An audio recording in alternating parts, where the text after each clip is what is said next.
vieille rue de Lyon. Elle existait au Moyen-Âge. C'est-à-dire. Ils ont une.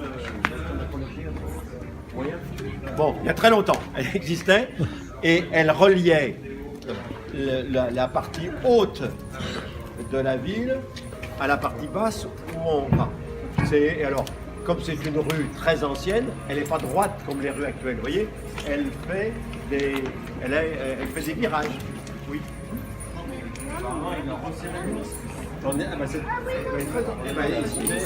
Alors attendez, c'est pas fini,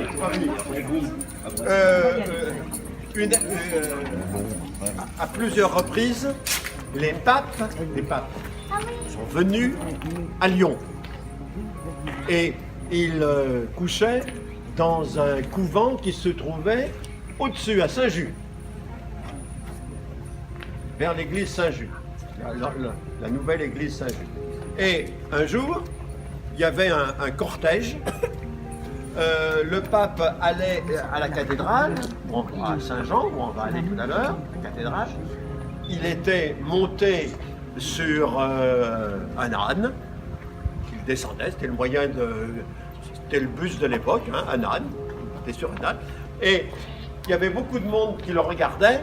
Et à un moment, le mur sur lequel étaient installés les gens, le mur est tombé. Ça a fait tomber. Alors le pape n'est pas mort, hein, ça a fait tomber le pape. Et le pape, il avait une couronne sur la tête avec une grosse pierre. Et la pierre s'est décellée. Et on ne l'a jamais retrouvée. On ne l'a jamais trouvée. Alors il y a des gens qui la cherchent encore aujourd'hui en espérant qu'ils la trouveront. Voilà.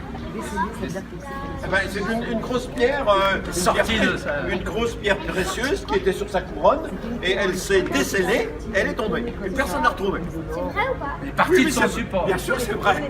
Je ne raconte que des histoires vraies. Allez, on descend. Ces fenêtres qu'on appelle des fenêtres à meneaux. Il y a des fenêtres, vous voyez, qui sont divisées en 4 parties. 4 parties. Alors, il y a la fenêtre. Alors, ce qu'on appelle le meneau, c'est ça.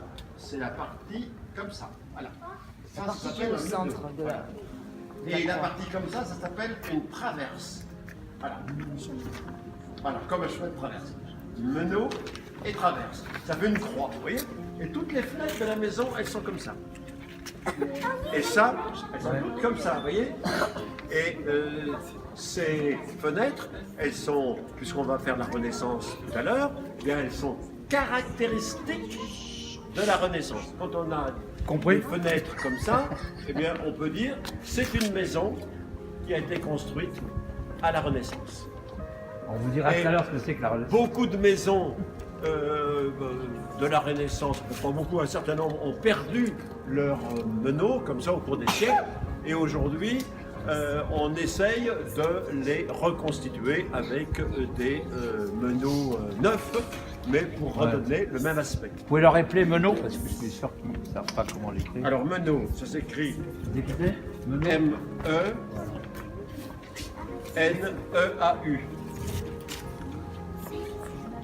Alors ça prend un X au pluriel? Des meneaux, oui. Oui. Je ne sais même plus si ça prend. Moi non plus. Si, à mon avis, oui. Si, oui. Oui, ça prend un E. Voyez, regardez. M-E-N-E-A-U. Et au pluriel X à la fin. Meneau. Ok.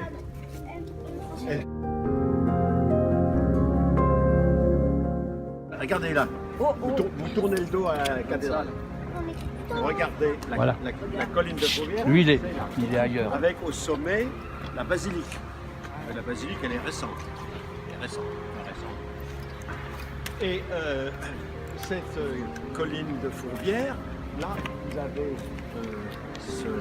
ces arbres. Avant, il y avait des maisons.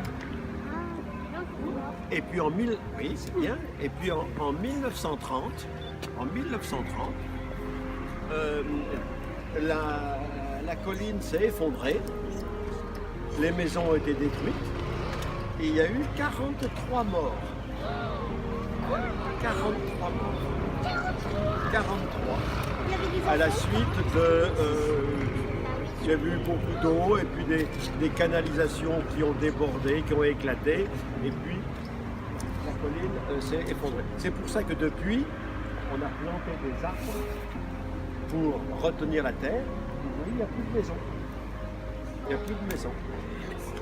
Et il est interdit de se promener sur cette pente, parce que c'est dangereux. Donc surtout n'y allez jamais, hein. Interdit de se promener sur la pente. Très dangereux. Alors, vous voyez, la ville où on était tout à l'heure, Lugdunum, elle était au sommet de cette colline, à côté de la basilique qui n'existait pas. Et je vous ai dit, à partir du IIIe siècle, les habitants de la colline ont commencé à descendre et sont venus s'installer ici. La Saône est juste derrière. La Saône est juste derrière. Donc ils sont venus s'installer sur cette bande de terrain qui était à peu près plate et ils ont construit des maisons. Ils ont construit des maisons et c'était là que résidait l'évêque de Lyon. Et à partir du, alors ça ne vous dit pas grand chose, à partir du 5e siècle, il y a 1400 ans, 1400-1500 ans, le chef politique de la ville, c'est devenu l'évêque. C'était lui qui avait tous les pouvoirs. Pas seulement des pouvoirs religieux d'aujourd'hui, mais des pouvoirs politiques. C'est devenu le chef politique. Et ce chef politique, il a fait construire plusieurs églises. Alors, je ne sais pas si on va et puis, à partir du XIIe siècle... Ils ont du chat marié? Non, Non, je sais où. non, c'est pas derrière le jardin. Non, je sais, c'est juste le jardin. Le jardin archéologique, on n'a pas pu y aller. Non, mais si vous voulez, on peut. C'est pas prévu. Oui. Bon, on va y aller. On verra des restes d'anciennes églises. On verra des restes d'anciennes églises. Et puis, à partir du XIIe siècle, eh bien, l'évêque a fait construire cette église que vous avez devant vous, qui est la cathédrale Saint-Jean. Vous connaissez tous la cathédrale? La cathédrale Saint-Jean. Et vous savez, c'est une église énorme. Alors pourquoi on l'appelle cathédrale? Parce que c'est l'église de l'évêque. C'est là où se trouve le mot cathédrale. Ça vient du latin cathedra, cathédra. Donc ça s'écrit comme cathédrale, mais vous enlevez LE à la fin. Cathédra. Et cathédra, c'est la chaise, si on peut dire, le fauteuil en pierre sur lequel s'assoit l'évêque. La cathédrale. C'est le grand fauteuil en pierre. Je sais pas, c'est pas confortable, hein, mais on met un petit coussin sous les fesses pour que ça soit plus doux. C'est éternel. Hein, et l'évêque, il se met au fond du chœur, il s'assoit sur sa chaise, qu'ils appellent cathédra, et ça a donné cathédrale pour désigner le monument de l'église de l'évêque. Retenez bien ça. Cathédrale, ça veut dire église de l'évêque. Et vous savez combien de temps on a mis pour construire cette église? Vous avez une idée? On a mis 300 ans. 300 ans pour la construire complètement.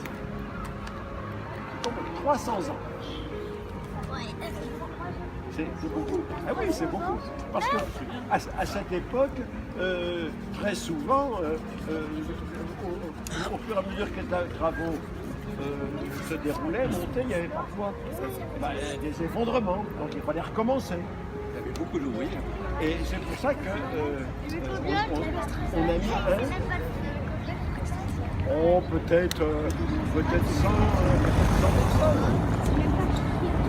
Puis il y avait des maçons, il y avait des sculpteurs, parce que la décoration, toutes les pierres ont été sculptées. Et en gros, ça représente des scènes de la Bible. Vous avez entendu parler de la Bible? L'Ancien Testament, le Nouveau Testament. Et bien, ça représente soit des scènes de la Bible, Ancien ou Nouveau Testament, soit des scènes de la vie quotidienne. Et c'était très décoré. C'était très décoré. Alors, au cours des siècles, il y a eu des destructions et un certain nombre de statues ornaient la cathédrale ont été détruites. Mais dans l'ensemble, elle a conservé à peu près son aspect d'origine. Oui, bien. Oui, vas-y. C'est la chaise où s'assoit l'évêque. Cathédra. Cathédra, c'est la chaise où s'assoit l'évêque. Alors c'est pas des chaises en bois ou en plastique, hein. C'est une chaise qui ne se bouge pas, hein. Elle est en pierre ou en marbre, énorme, et elle se trouve au fond du chœur, au fond de l'église, là. Et c'est là que s'assoit l'évêque lorsqu'on fait une cérémonie, lorsqu'on fait la messe. Voilà. Et à l'origine,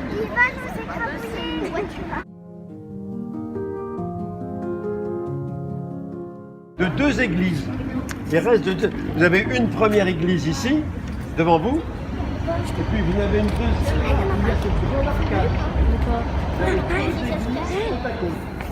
Plus Saint-Jean, la troisième, la cathédrale actuelle. Vous avez trois églises côte à côte.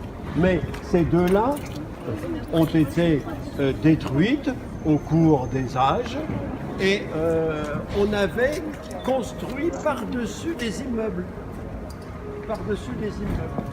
Et lorsque, en 1974, on a décidé d'agrandir le palais de justice qui est juste à côté, le palais de justice il est en face, là, vous voyez, dans cette direction. Lorsqu'on a décidé de vouloir agrandir le palais de justice, on a démoli ces maisons qui étaient anciennes et dessous, on a trouvé des vestiges des deux églises. Et on a décidé de les conserver et de construire l'agrandissement du palais de justice aidez-moi, Oui. vers le centre commercial. À la Part-Dieu. À la Part-Dieu. Part-Dieu. On a essayé de construire à la Part-Dieu un nouveau palais de justice. Et là, on a donc conservé les églises. Et alors, là, vous avez, c'est intéressant, mais sous ce petit dôme, là. Ce petit dôme, vous avez ce qu'on appelle un baptistère, c'est-à-dire une grande cuve où on baptisait les gens, les adultes, une fois par an. Mais bon, c'était un vrai baptême, c'est qu'ils rentraient, la cuve était pleine d'eau, et ils rentraient, on faisait ça l'été, et ils rentraient, et ils se mettaient entièrement dans l'eau jusqu'au bout. C'était le baptême dans cette grande cuve. Ça, je pense que ils avaient décidé de construire plusieurs églises côte à côte. Il y avait trois églises, une, deux et trois. Trois églises. Eh oui. Pourquoi? Eh bien parce qu'à l'époque, pour être baptisé, là, quand il y a un baptême, le curé il vous met une petite goutte d'eau sur le front, et puis il fait une petite signe de croix. Mais à cette époque-là, autrefois, les gens pour être baptisés, ils rentraient entièrement dans l'eau. Ah oui, c'est plus simple comme ça. Allez, on y va. Oui. Allez. Ouais, on est 30.